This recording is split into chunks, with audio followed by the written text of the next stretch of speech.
À Kribi, au Cameroun, les autorités ont procédé ce 22 septembre 2025 à l'inauguration de la mine de Bipindi, Grand Zambie. Ce projet, fruit d'un partenariat stratégique avec le groupe chinois Sinosteel, mobilise un investissement de près de 640 milliards de francs CFA.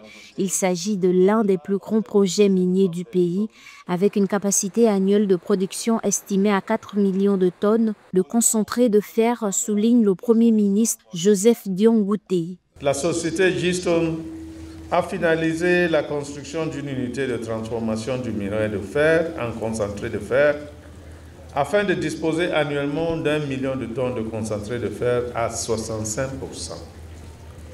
La deuxième unité de concentration, qui est en cours de construction, pourra permettre à la société d'atteindre une production de 3 millions de tonnes de concentré de fer par an.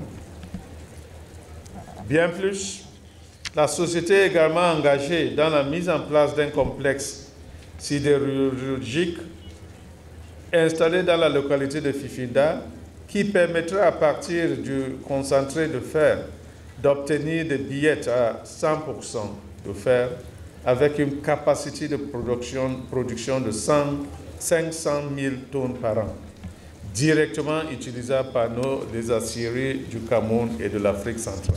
À pleine capacité, la mine à ciel ouvert de Bipindi, Grand Zambie et ses infrastructures connexes devraient générer plus de 1 000 emplois directs et près de 5 000 emplois indirects dans les secteurs du transport, de la logistique, de la restauration et des services.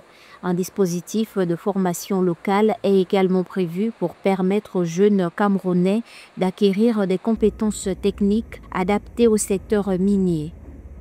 La vision principale de notre PDG, c'est la transformation locale, donc garder la plus-value la plus importante au Cameroun, essayer d'améliorer, de contribuer modestement à l'amélioration de notre balance commerciale à travers les devises. Mais le plus important, c'est l'aspect social. C'est une vision de 25 000 emplois directs sur l'ensemble de nos projets. Les retombées économiques sont considérables, les recettes fiscales annuelles estimées à plus de 25 milliards de francs CFA, la valorisation du port en eau profonde de Kribi grâce au terminal minéralier et une contribution à l'exportation qui renforcera la balance commerciale du Cameroun.